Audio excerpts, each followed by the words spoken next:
The Lord spoke to him, saying, "Moses, my servant, is dead. Now therefore, arise, go over this Jordan, you and all this people, into the land that I am giving to the children of Israel. Every place that the sole of your foot will tread upon, I have given to you, just as I promised to Moses. Be strong and courageous, do not be afraid, for the Lord your God is with you wherever you go." With unwavering resolve, Joshua commanded the officers of the people, "Prepare provisions for yourselves, for in 3 days you will cross the Jordan to take possession of the land the Lord your God is giving you to possess." Bearing the mantle of Moses, Joshua stood at the edge of the Jordan River, the first great barrier between the Israelites and the Promised Land.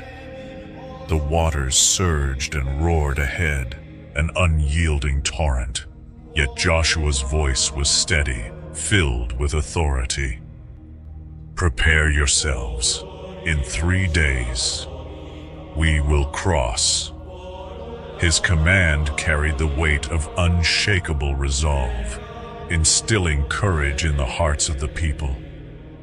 As the camp stirred with preparation, the priests stepped forward, bearing the Ark of the Covenant, the sacred symbol of God's presence among his people. With reverent steps, they approached the edge of the Jordan.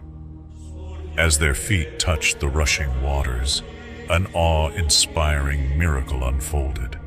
The river halted, its currents piling up in a great heap far upstream. Before them lay a dry path, carved by the hand of God. "Go!"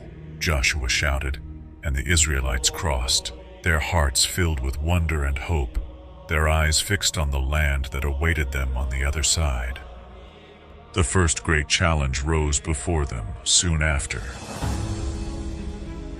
Jericho, its massive walls towering high and seemingly impenetrable. Fear gripped some, but the Lord spoke to Joshua with unwavering certainty. "See, I have delivered Jericho into your hands, along with its king and mighty men of valor." The strategy was unlike any they had imagined. "Surround the city with all your warriors," God commanded. "March around it once a day for 6 days, and on the 7th day, circle it 7 times. Then the priests shall blow the trumpets, and the people shall give a mighty shout." Each morning the Israelites arose and marched in silence, their footsteps ringing out against the hard ground, the Ark of the Covenant at the center of their procession.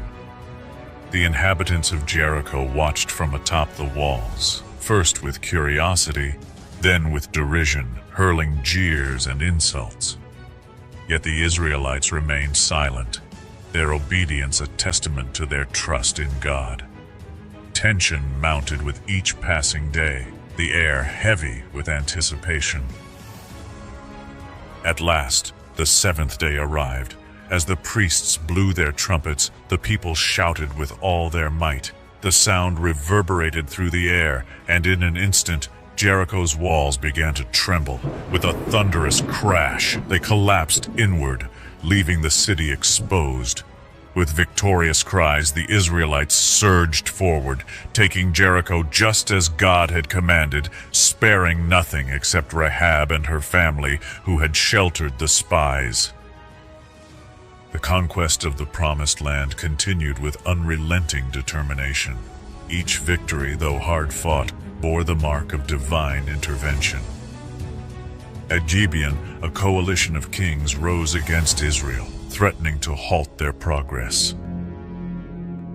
Joshua led his warriors on a daring nighttime march, catching the enemy by surprise. The battle raged fiercely, but as the sun began to set, Joshua raised his voice to the heavens. "Sun, stand still over Gibeon, and you, moon, over the valley of Aijalon."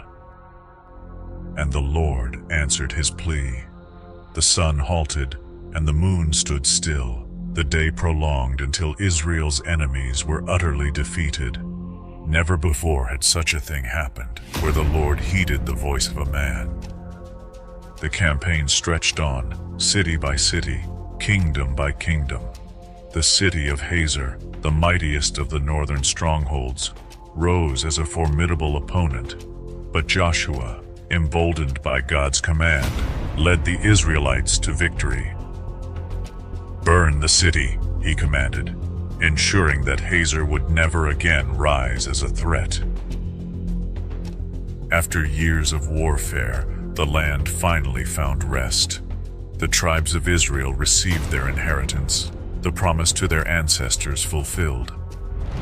Joshua, now aged but undaunted, gathered the people at Shechem for a solemn assembly.